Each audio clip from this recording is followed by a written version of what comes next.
Hi everybody, my name is Jim Shroyer. Welcome to this Moment for Hope from First Presbyterian Church of Arlington.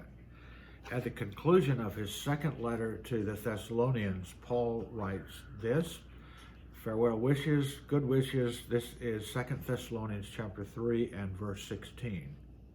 Now may the Lord of peace himself give you peace at all times and in every way. The Lord be with all of you. By no means are these just nice and pleasant words as a kind of a throwaway ending or any other kind of ending. They are just getting at the basis, we're sure, of what Paul wanted for his people and what the Lord God wants for us, his people. That we would have peace at all times and in every way from the Lord of peace himself.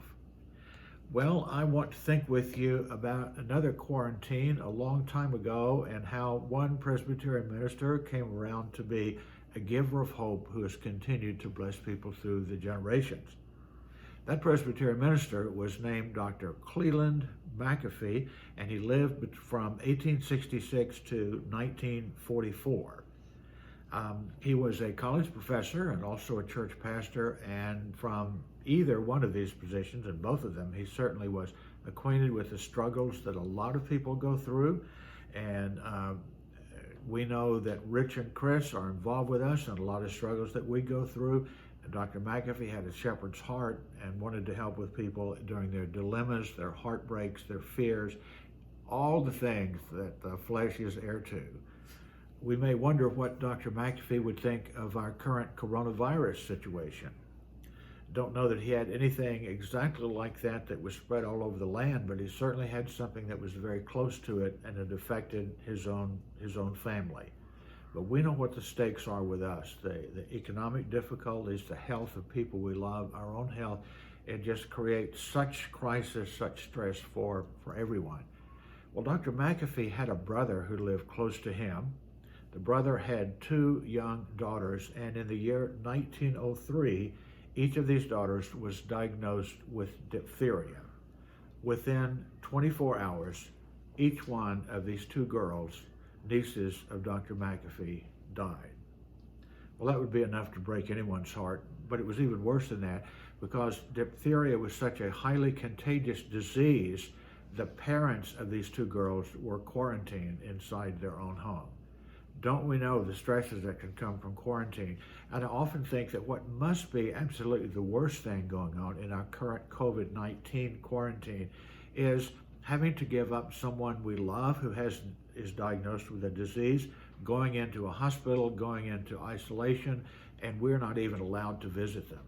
Don't we know that all church pastors, including the two marvelous pastors that we have to struggle with how to give pastoral care to people that they may not even be allowed to see because of the quarantine situation.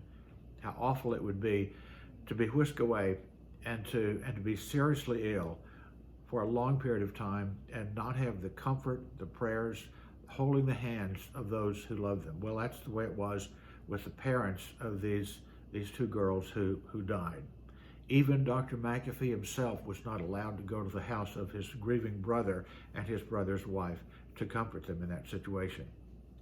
Well, one week, Dr. McAfee set up a long time one night trying to think of what he might say to his congregation the next Sunday, because you know this was going to be so heavy on the hearts of his people.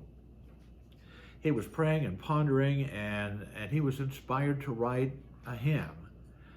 It was a hymn that had words to it that he hoped might bring people hope, might bring people close to God.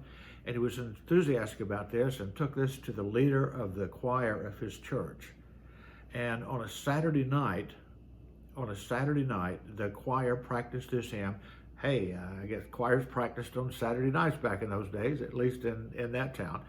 The choir practiced this hymn and learned it, and then as a group, they all marched together to the home of this grieving father and grieving mother who raised the window, and the choir sang these words of this newly written hymn to them. These are the words, and I bet you'll recognize them. There is a place of quiet rest near to the heart of God, a place where sin cannot molest, near to the heart of God. O Jesus, blessed Redeemer, sent from the heart of God, hold us who wait before thee near to the heart of God. That's my wish. That's the church's wish for you today, that you would find peace and hope because you are near to the heart of God. God bless you.